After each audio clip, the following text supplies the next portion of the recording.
Welcome to the Sankofa Pan-African series. We travel through history's corridors, illuminating Afrocentric narratives. Support us through Patreon or by buying me coffee. Your subscription is a great start, but do hit the bell for notifications so you know when we have new episodes. Share our videos and visit our website sankofastorybooks.com for stories, biographies, Afrocentric nursery rhymes, and other resources for children. Together can change the negative narratives about us. Dubai's skyline gleams with gold. From luxury markets to jewelry shows and the gold souk, the city has styled itself as the world's gold capital. But behind the glitter lies a story of exploitation. Much of Dubai's gold comes from Africa, a continent rich in minerals, but home to some of the world's poorest communities.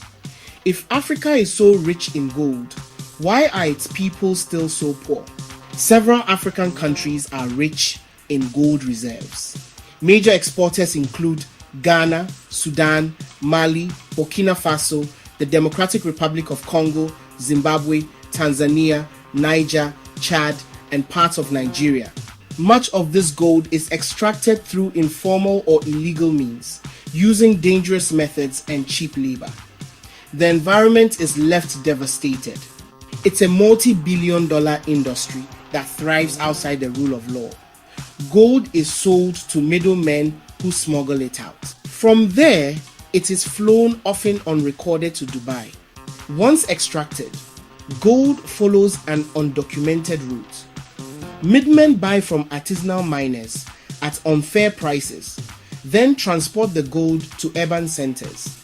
Smuggled out via luggage or hidden cargo, the gold arrives in Dubai, where regulation is loose.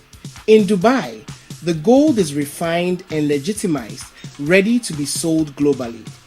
According to a Reuters investigation, over $3.7 billion worth of African gold was smuggled into the UAE in a single year. Smuggling and unethical mining are often enabled by corrupt politicians and power brokers across Africa.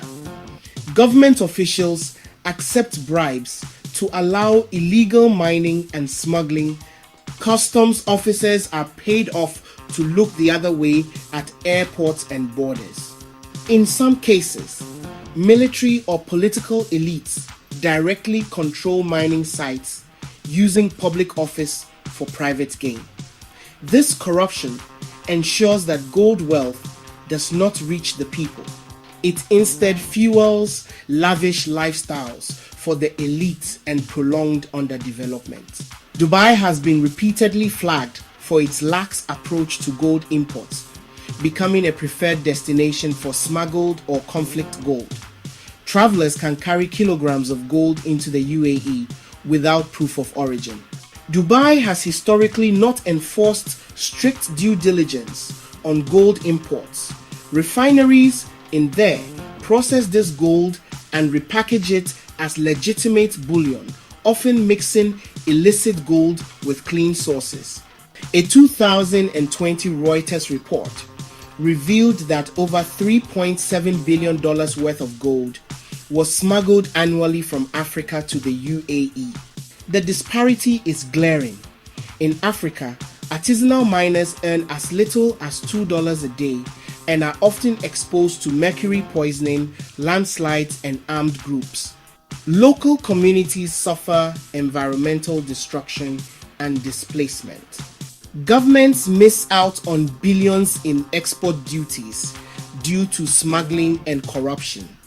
In Dubai, traders and jewelers profit from undervalued gold. The government benefits from increased trade and global prestige. Globally, buyers enjoy cheap gold, while brands distance themselves from ethical sourcing. The real cost of this trade is devastating. Environmental destruction, child labor, injuries, and deaths in unsafe mines. African nations lose desperately needed funds for healthcare and education. Conflict increases as armed groups fund themselves through gold smuggling. While Dubai enjoys its reputation as a glittering hub for gold trade, the human and environmental cost is buried beneath its towers. International efforts to crack down on unethical mining have little power when powerful middlemen refuse transparency. To combat unethical gold sourcing, Dubai must enforce international standards for gold traceability, demanding clear origin documentation. The international community should impose consequences on markets profiting from illicit gold.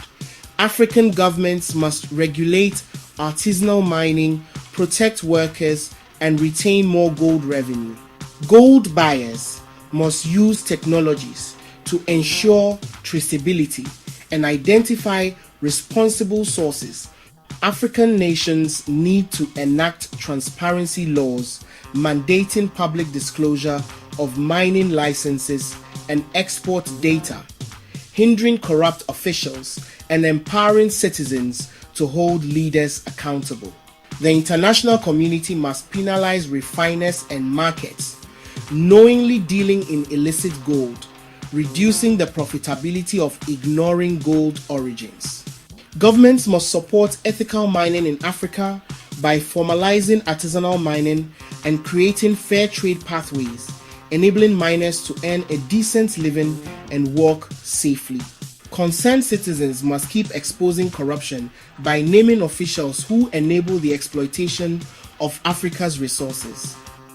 Holding the powerful accountable is crucial for real change. It's a cruel irony. Communities who dig gold remain trapped in poverty while their gold funds fortunes in Dubai. Until global markets commit to ethical sourcing, Africa will bleed wealth while others wear its glitter. Real justice means asking, who pays for the gold, not just who wears it? To break the cycle, we must demand transparency from governments on both ends of the gold trail. Until then, the cost of a golden necklace in Dubai will be paid by a child miner, while bribed officers, corrupt politicians, and powerful men in Africa and the Gulf continue to reap great rewards.